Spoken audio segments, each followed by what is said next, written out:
Okay, so now we've got to the end of this Qatar doubleheader. I've been thinking again about how I'm going to sum up each race at the end of a race weekend. And I made the video of the top 3 winners and losers, and I was going to just keep doing that every weekend. But none of you bastards watched it, did ya? So I've had a bit of a rethink, and I've come up with what I think is going to be a better way to sum up the Grand Prix at the end of a weekend.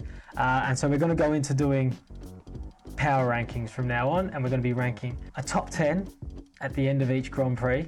It won't reset at the end of every Grand Prix, so you can't go from like winning and being number 1 one week to crashing out and being off the top 10 next week. It's going to be a progressive thing that works its way out throughout the season. Guys will be going up and down. Stringing good performances together will get you up the rankings, and stringing poor performances together will move you down. It will just be a top 10, and it's not going to be exclusive to MotoGP riders. So guys that are killing it in the junior formulas, you're talking guys like Sam Lowes at the moment. You might find that he pops up in the top 10 this week. Remy Gardener, 2 second places, might pop up. Pedro Acosta, after the most astonishing win of all time, may find himself in there this week. So that's how it's going to work, guys. I think this is going to be a lot more fun than the top 3 winners and losers and all that stuff. Bit boring, that, I get it. This is going to be a lot better. Right, and let's not fuck about, let's get into it. Starting at the bottom, number 10, squeezed in this week. Basically based on good performances, and I think he would have still been there if we'd done this last week as well. So wouldn't have dropped down on his performances. Pecco Bagnaia, pole position in the first race, would have put him in there, plus a podium, definitely in the top 10 of the power rankings. And then this week, a pretty there or thereabouts weekend.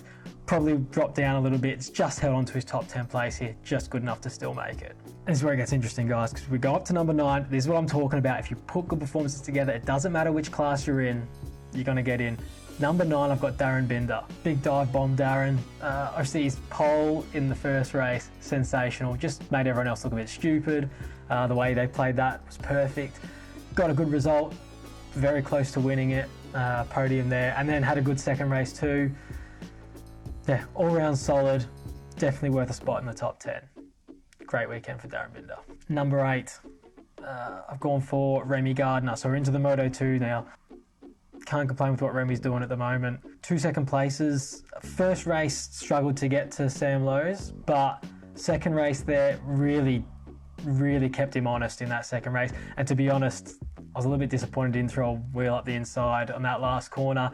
He said at the end of the race that it was he was worried about the result getting taken off him if he'd done that, because he'd run onto the green in the second to last corner.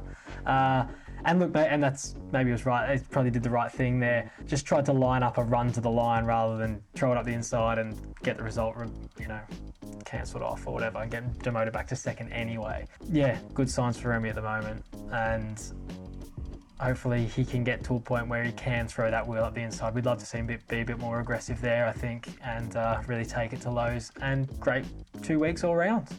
Well done, Remy. At number 7 in the power rankings, Aleix Espargaro. And this one's purely based on the fact that, that bike could be really good and he could be not that good, and Savadori could be atrocious.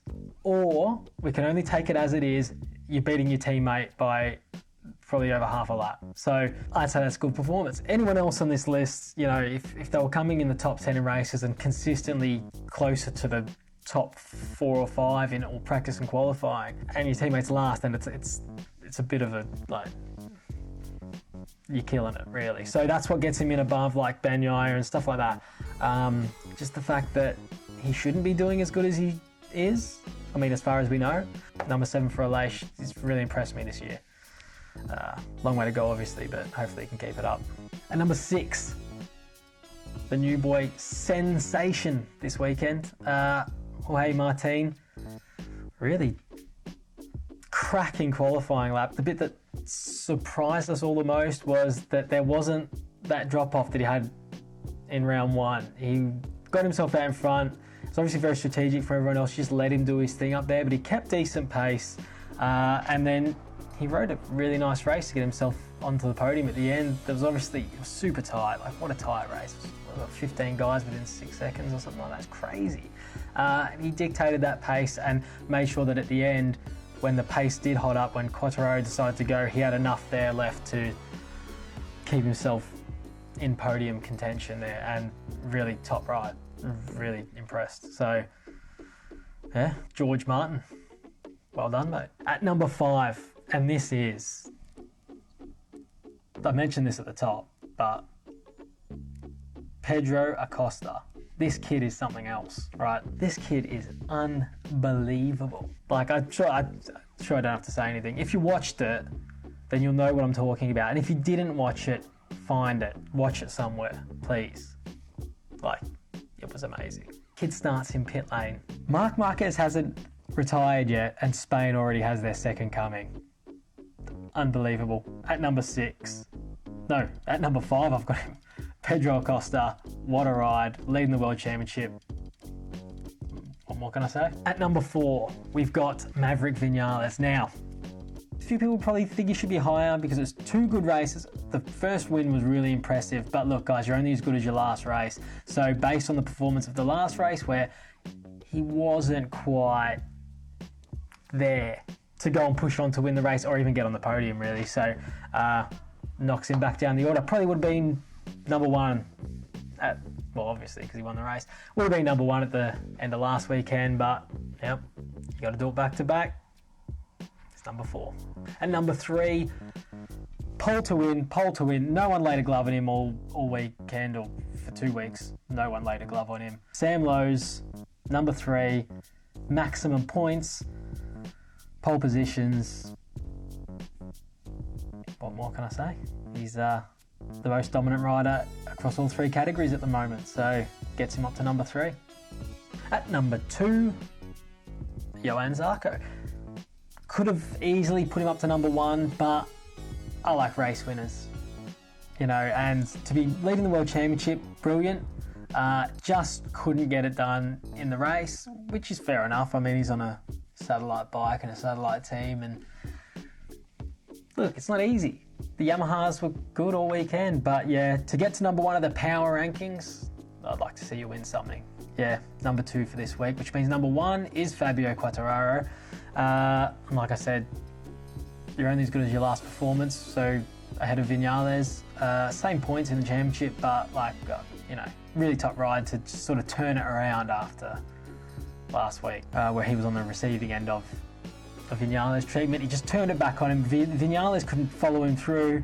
He got to the front, pulled away from Zarco, pulled away from Martin, and I like to see how he gets fired up at the end of the race when he wins.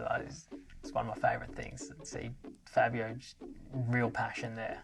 And so, yeah, Fabio Cuatro, number 1 in the MotoGP power rankings. We'll do this again at the end of round 3. I know I said, no one watched the winners and losers video. Even if no one watches this, I actually think I'm having a lot more fun doing this, so I'm just going to keep making these. So I'll keep it updated, and hopefully there's a bit of movement at the end of the next race, at the end of Portimao. Hopefully see some different faces in there that are just struggling a bit at the moment. Wouldn't mind seeing the KTMs have a good Portimao again and get them up there. I think that's all I've got. That Moto3 race, I'm telling you guys, go watch it. I'm going to watch it again. I'm actually going to watch it again. It was fucking awesome. Loved it. I hope that happens every week. Does anyone else that you'd put in or remove, let me know in the comments. I'd like to hear some other opinions. That's what this is all about, isn't it? We've all got an opinion on it. We all get impressed by different things. But yeah, that's it. That's all I got for you. We'll do this again at the end of Portimao and see what's changed. And between now and then, we're also going to have an update to my Fantasy MotoGP team. I'm going to be making a couple of changes there. I haven't looked at it yet. I actually haven't even seen how many trades you can do and all that sort of stuff, but we'll look to make a couple of changes there and keep it interesting and see what score we got. Like I said, I haven't even looked at it yet, so I don't even know. But yeah, thanks guys. Thanks for watching. If you wouldn't mind, hit all those buttons down the bottom and do all the like, subscribe, ring the bell, and we'll see you guys on the next one. We will see you before Portimao, so we'll see you then.